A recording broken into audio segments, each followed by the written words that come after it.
요한복음 강해 예수 그리스도로 주제로 말씀을 전하고 있습니다.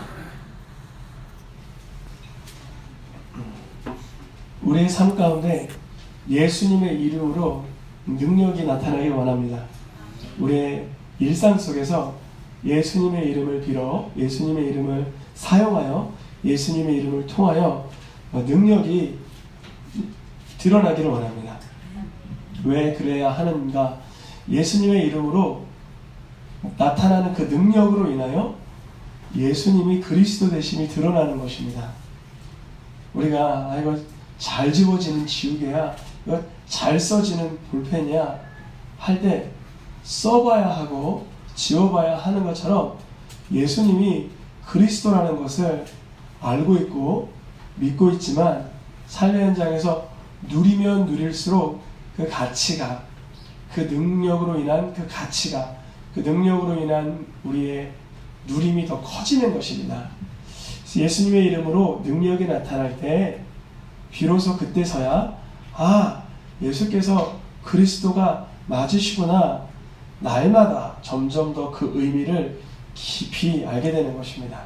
성경에 보면 예수님을 만나자마자 그리스도라고 알아챈 사람들이 여럿 있었죠.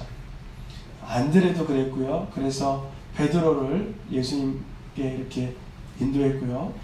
사마리아 여인도 그랬고요. 그래서 동네 사람들에게 예수님을 그리스도라 소개를 했고요. 오늘 읽었었던 본문에 등장하는 마리아와 마르다도 예수님을 누구로 알고 있었죠? 그리스도로 알고 있었습니다. 오늘 본문에 마리아도 마르다도 예수님을 향하여서 보면요, 27절에 주는 그리스도십니다 라고 고백하고 있습니다. 그러니까 예수님을 향하여 메시아 되심을 발견하는 것도 참 오묘한 성령님의 능력인데, 그곳에서 한 걸음 나아가고 또 한 걸음 나아가서 예수님이 과연 구주 되심의 능력을 더 하나님께서는 우리가 누리길 원하십니다. 오늘 본문에 마리아와 마르다도 예수님의 그리스도 되심을 점점 알아가고 있었어요. 뭐라고 마르다와 마리아가 이야기했었냐면요, 오라버니가 아프셨을 때 예수님께서 곁에 계셨으면 오라버니는 죽지 아니했을 것입니다. 예수님께서 육신을 입고 계시니까 그 육신을 가지고 예수님 근방에 있었으면, 예수님 부근에 있었으면 예수님의 그 영향력이, 능력이 나타났을 텐데, 예수님께서는 하필이면 그 아플 때 숨이 조금 간당간당 붙어 있을 때 조치를 해주지 않았기 때문에 지금에서는 시간이 지났고 공간도 너무 멀었기 때문에 안타깝게도 나사로는 죽었다는 것입니다. 예수님의 능력을 공간과 시간, 형편과 상황에 묶어두는 형국이 됐죠. 여러분, 우리가 예수님을 향한 믿음을 가질 때 때로는 우리의 그 생각과 사고방식으로 인해서 역사, 하나님의 일하심이 드러나야 되는 그 찬스에 그것이 제한받을 때 있습니다. 그러니 시간적으로 늦었다 여겨도 불가능하다라고 여기는 그 시점에서도 예수님은 등장하셔서 능력을 나타내시는 것입니다. 시간적으로도 늦었다, 공간적으로도 떨어져 있다 하고 있었던 그때 예수님은 일이 어떻게 진행될지 이미 알고 계신다는 거죠. 그거 잠들었느니라, 잠들었으면 깨우러 가죠. 아니, 사실 죽었다는 것이다.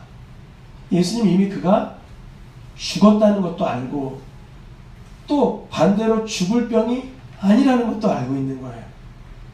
하나님의 영광을 위한 그 병. 예수님은 하나님의 영광을 나타내기 위하여 일부러 공간적으로 떨어져 계시고 시간적으로는 늦었다 여기는 그 시점에 등장해서 능력을 나타내는 것입니다. 우리의 삶에서도 그래요. 우리의 삶에서도 내가 원하는 시점, 내가 원하는 형편에서 도우심을 우리는 바라잖아요. 이 시점에서 이런 방법으로 이렇게 도와주시면 좋겠다 하는데, 예수님의 이름으로 능력이 드러나기 위해서는 우리가 바라는 시기, 우리가 바라는 그 상황과 같지 않을 수 있다는 것입니다. 마리아와 마르다는 최소한 나사로의 몸에서 냄새나기 전에는 예수님이 왔어야 된다는 거죠. 만약에 설령 숨이 끊어졌다 하더라도 무덤 입구에 넣기 직전이라도 예수님이 오셨어야 되는데, 이미 나사로의 시기는 냄새가 나기 시작한 시기였어요.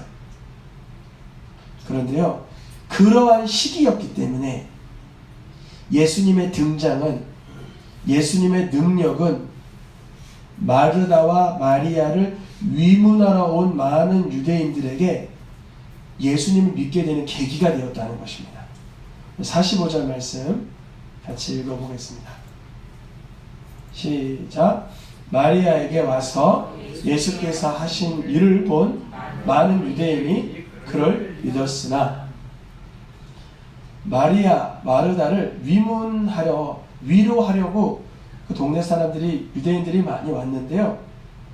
그 장사 치는 것도 봤고 냄새나는 것까지 봤어요. 근데 그 나사로를 예수님이 살리신 것으로 인하여 그 표적을 봄으로 예수님을 믿게 되었다는 것입니다. 마르다와 마리아 입장에서는 불가능한 상황이고 원치 않았던 상황인데, 도리어 그 상황으로 마리아와 마르다를 위문하러 온 사람들이 발생했고, 그로 인하여 예수님이 표적이 나타날 때 예수님의 그리스도 되심이 드러나는 순간이 되었다는 것입니다.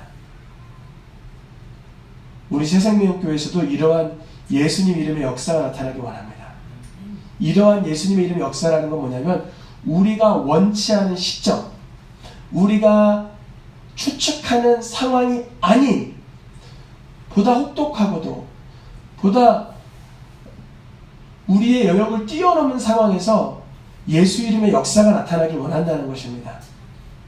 우리가 인간적인 의지와 노력으로 어느 정도 구색을 맞출 수 있으나, 하나님이 하지 않으시면 할 수 없는 영역들이 있죠.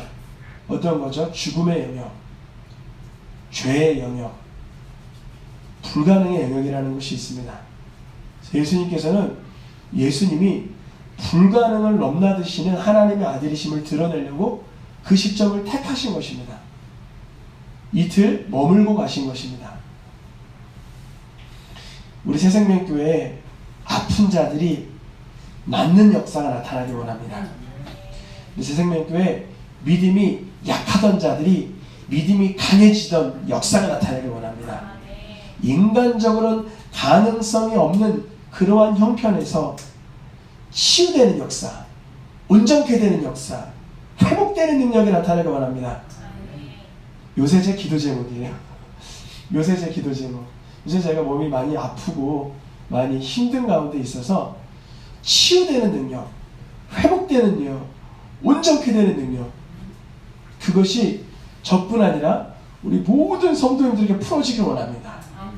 그 능력이 나타나면 예수 이름의 권세가, 예수 이름의 권능이 그리스도이신 것을 우리가 누리고 경험하고 맛보게 되는 것입니다.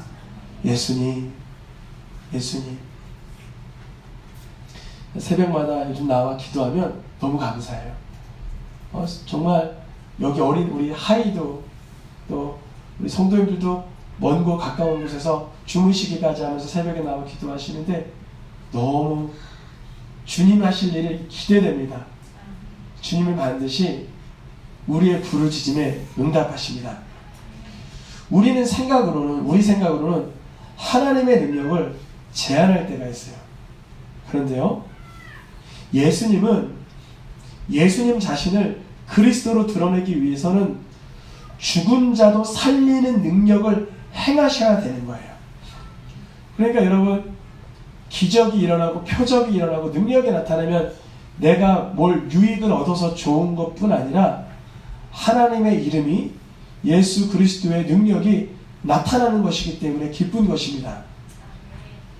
예수님은 그래서 나사로 살리는 일을 마다하지 않아요.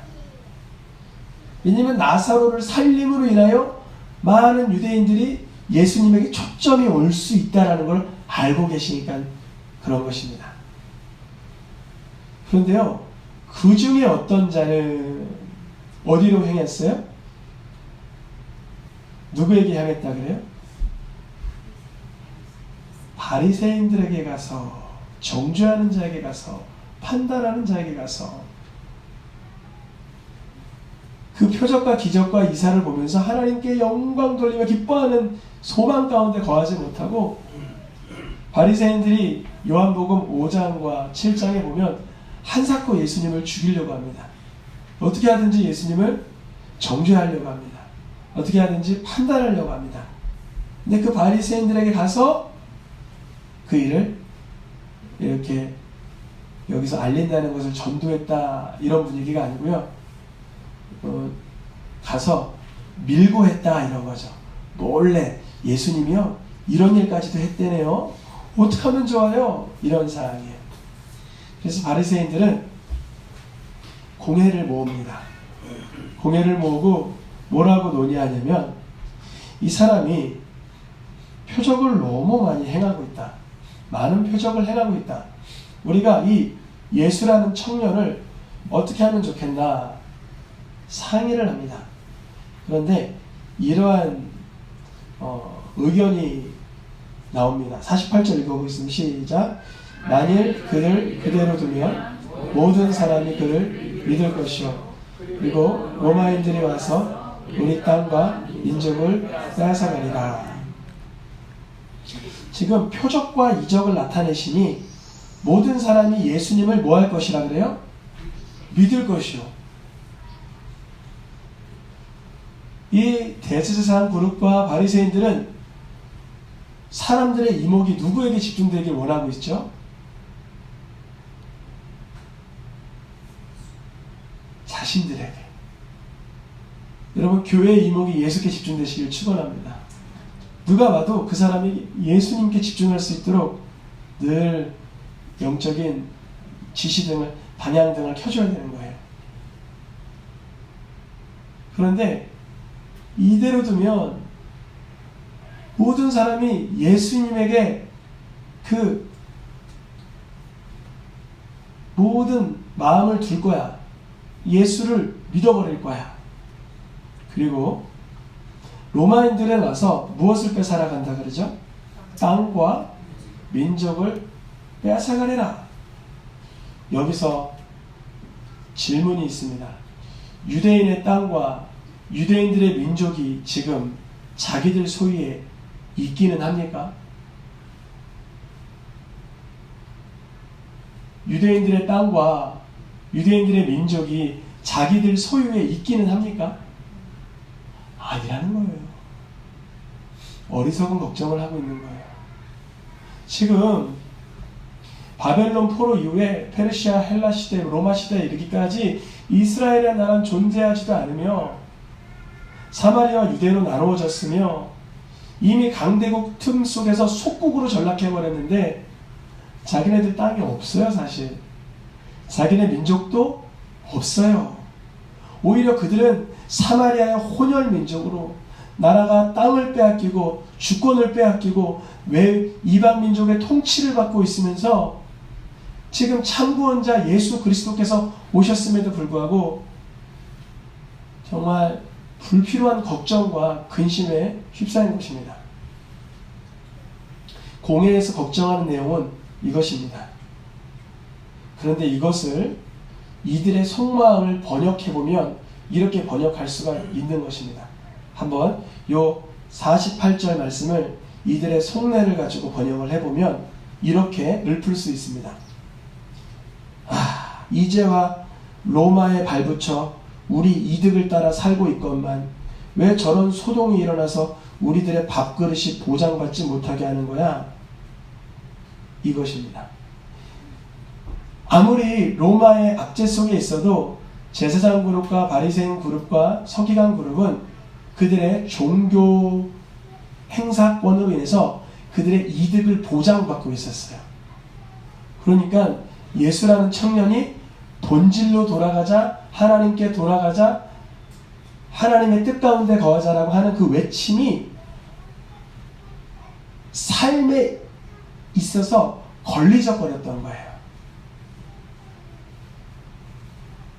이들이 그대로 두면 그대로 그를 믿을 것이요 땅과 민족을 앗아가리라, 이 말 배후에는, 그 내면에는, 그 마음속에는 예수님으로 인하여 종교 지도자 그룹이 가졌던 권력과 안정을 빼앗길 것 같은 두려움이 엄습했다는 것입니다. 그러면 이제 예수님은 나사로를 살리기까지 하셔서 표적을 보여주셨던 예수님은 어떤 표적을 보여주셔야 될까요? 죽은 자를 살리시기까지 하신 예수님의 남은 표적은 뭘까요? 그것은 바로 자기 죄도 모르고 고속도로를 달리듯 죄로 달려가는 이들을 위해서 예수님 자신까지 버리면서까지 하나님 사랑을 표현하는 것입니다. 여러분, 죽은 자 살리는 게 더 큰 능력 같아요? 내가 죽는 게 더 큰 능력 같아요? 우리가 때로는 환자들 만나고 병원에 가면 치유기도 많이 하잖아요. 더 중요한 건 내 자아가 죽는 것입니다. 내가 하나님 앞에 그 죄성이 죽고 말씀으로 살아나는 것이 더 큰 기적입니다. 정말 그래요. 예수님이 나사로를 죽은 자 가운데 살리심으로 인하여도 오히려 예수님을 믿지 아니하고 죽이고자 했던 자들이 있었다는 것이죠. 근데 그 중에 대제사장 중에 한 사람 가야바가 이러한 말을 합니다. 50절 말씀 읽어보겠습니다. 한 사람이 백성을 위하여 죽어서 온 민족이 망하지 않게 되는 것이 너희에게 유익한 줄을 생각하지 아니하는도다. 여기서 말하는 50절 첫 번째 한 사람은 누굴까요? 맞아요. 가야바가 대놓고 얘기하는 거예요. 저 예수 한 사람이 백성을 위하여 죽어서 할 때 백성은 누구를 말할까요? 유대인들을 말해요. 예수가 유대인들을 위하여 죽어서 그 다음 온 민족은 누구를 말할까요? 정말 온 민족인 거예요. 이 가야바 입술에서 나온 말이에요. 유대인의 선민상에 아주 깊게 뿌리박고 있었던 유대인 대제사장이 예수를 향하여 하는 말이 차라리 저 한 사람 죽어버리는 게 우리 유대민족을 위해서도 좋고 온 민족이 망하지 않게 되는 것이 낫지 않겠냐? 라고 물어보는 거예요. 이것을 그 시대의 형편으로 다시 해석을 해보면 로마 압제하에 여러 민족들이 있었어요. 로마 통치권이 이스라엘뿐 아니라 남쪽, 북쪽, 서쪽 수많은 나라들을 다스리고 있었는데 예수라는 청년 하나가 저렇게 소동을 피면 이 열방 민족들이 문제가 되지 않을 것 같냐라고 물어보는 것입니다. 물론 예수님의 이러한 이슈로 인해서 수많은 디아스포라가 생겼죠.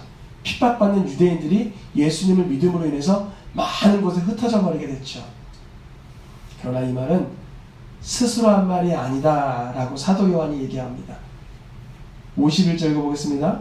이 말은 스스로 함이 아니요 그 해에 대제사장이므로 예수께서 그 민족을 위하시고, 그 민족이 누굴까요? 바로 유대민족을 위하시고 또 그 민족 유대인뿐 아니라 누구까지요? 흩어진 하나님의 자녀를 모아 어떻게 해요? 하나 되게 하실 것을 위하여 죽으실 것을 미리 말함이로라. 요한복음이 복음서 가운데도 가장 나중에, 서신서보다도 가장 나중에 적힌 것으로 보는데요. AD 90년 정도로 봅니다. 이미 AD 90년은요. 이스라엘의 예루살렘이 다 무너져 내린 그 시점, AD 70년에 예루살렘 성벽이 다 무너졌기 때문에 AD 90년에는 이미 이스라엘이라는 그 민족이 거의 그 잔재도 없을 만큼의 상황, 정말 끔찍한 형편의 상황이었지만 도리어 예수님을 믿어서 구원 얻은 백성들은 그 핍박 가운데서 점점 늘어가고 있는 상황이었습니다. 사도 요한의 친구 베드로도 죽고, 사도 바울도 죽고, 뭐 예수님의 젖동생도 죽고, 사도 야고보도 죽고, 다 죽은 그 시점. 사도 요한은 요한복음 이 11장 말씀을 이렇게 기억을 더듬며 써내가 가면서 예수님이 나사로를 살린 그 사건보다 더 중요한 사건은 예수님이 죄인들을 위하여 죽어주신 그 사건이다라고 말하고 있는 거예요. 예수님이 날 위해 죽어주셨음을 날마다 누리시길 축원합니다. 어떠한 상황이 우리에게 안타까움을 주고 원망을 주고 불평을 줄 때 예수님이 나를 위해서 피 흘리신 그 사건만 바라본다면 우리 삶 속에 새로운 생명의 빛이 들어가게 하실 줄 믿습니다. 나사로를 살린 것보다 더 큰 능력으로 우리의 심령을 살려주실 줄 믿습니다. 우리가 보기엔 시점이 늦고 형편이 아니 될 것 같고 하나님의 능력이 제한받을 것만 같은 그 시점에도 예수님은 나사로를 살리심으로도 일하셨는데 우리를 위하여 죽어주신 그 예수님께서 우리 형편 가운데 우리의 삶의 현장 가운데 예수 이름을 부르는 자들 위해서 역사해 주시지 않겠습니까? 그것을 믿음이라 그렇습니다. 사람들은 이렇게 말하죠. 아이고 눈먼 자도 눈뜨게 한 자가 저 병든 자를 살릴 수 없었더냐? 이렇게 말하잖아요. 눈먼 자의 눈을 뜨게 했던 자가 병든 자의 병을 낫게 할 수 저 사람을 죽지 아니하게 할 수 없었더냐? 이렇게 말하잖아요. 우리도 말할 수 있어요. 나 같은 죄인을 위해서 죽어주신 예수님, 아멘입니까? 나 같은 죄인을 위해서 죽어주신 예수님, 저 연약한 자를 위해서도 왜 역사해 주시지 않겠습니까? 라고 선포할 수 있는 것입니다. 분명 유대인들은 육신적인 것을 보고 육신적인 판단을 내렸지만 우리 이제 영적인 것을 볼 수 있어야 됩니다. 나 같은 죄인을 위해서 예수님 그 몸을 버리시고 피 흘리셨다면 저 약한 자를 위해서, 저 연약한 자를 위해서 주님은 더 큰 역사를 이뤄가게 하실 줄 믿습니다. 우리 새생명교회 이 예수 그리스도의 보혈의 능력을 만끽하는 축복이 우리 모든 성도님들 위해 부어지기를 축원합니다.